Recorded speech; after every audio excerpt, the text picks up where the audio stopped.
Paano nga ba natin malalaman kung emotionally matured na tayo?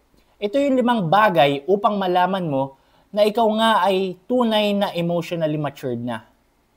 Una, you don't have to win in every argument. Hindi mo kinakailangang manalo sa lahat ng argumento na dumarating sa buhay mo. Minsan, okay lang para sa'yo na matalo kung ang kapalit naman nito ay kaayusan ng iyong mental health, kaayusan ng iyong relasyon sa mga mahal mo sa buhay. Okay lang magpatalo. Hindi mo kinakailangan palaging manalo sa moment na yun. Pwede naman hintayin mo yung pagkakataon upang makausap muli sila na meron kang timing upang masabi mo sa kanila yung inyong point of view at hindi sasabayan yung kanilang apoy or yung gigil or yung galit nila.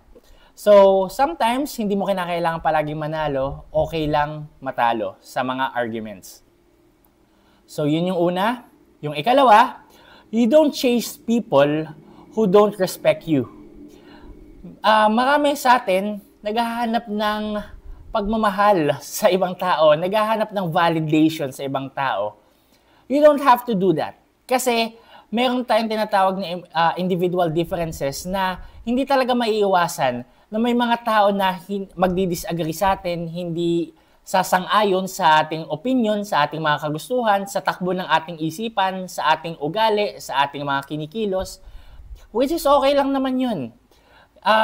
Minsan, dapat talaga natin bigyan sila ng time, bigyan natin sila ng space upang mapag-isipan ang kanilang mga nasa sa loob or ang kanilang mga iniisip. So, hindi mo kinakailangan palaging naghahabol sa tao or nagmamakaawa sa ibang tao. You are already confident about yourself. So, ikatlo, you can say, I was wrong without any excuses. Sabi nga, never ruin a genuine apology with an excuse. So, hindi mo kinakailangan palagi na i-defend yung sarili mo kapag ikaw ay nagkakamali. Maraming tao, kapag nagkakamali sila, naghahanap pa sila ng mga motivational quotes para lang maging excuse sa kanilang actions, sa kanilang behaviors. You don't have to do that. When you are wrong, admit it that I was wrong or just simply apologize. And walang mawawala kapag nag-apologize ka. Magbe-benefit ka pa nga kasi magkakameron ka ng peace of mind at pwede pang maayos ang nasirang relasyon. Fourth one, you celebrate the success of other people, including your family, including your friends. And minsan kasi kapag nakikita natin na mas matagumpay na yung kaibigan natin or yung kamag-anak natin, minsan nakakameron tayo ng inggit. And kung emotionally matured ka, magiging kang masaya para sa kanila, magiging grateful ka habang hinihintay mo yung sarili mong success. Hindi mo kinakailangan ng competition sa kanila kung bakit nauna silang maging matagumpay kaysa sa inyo kahit ikaw pa yung naunang magsimula. Makikiselebrate ka sa kanila, i-congratulate mo sila.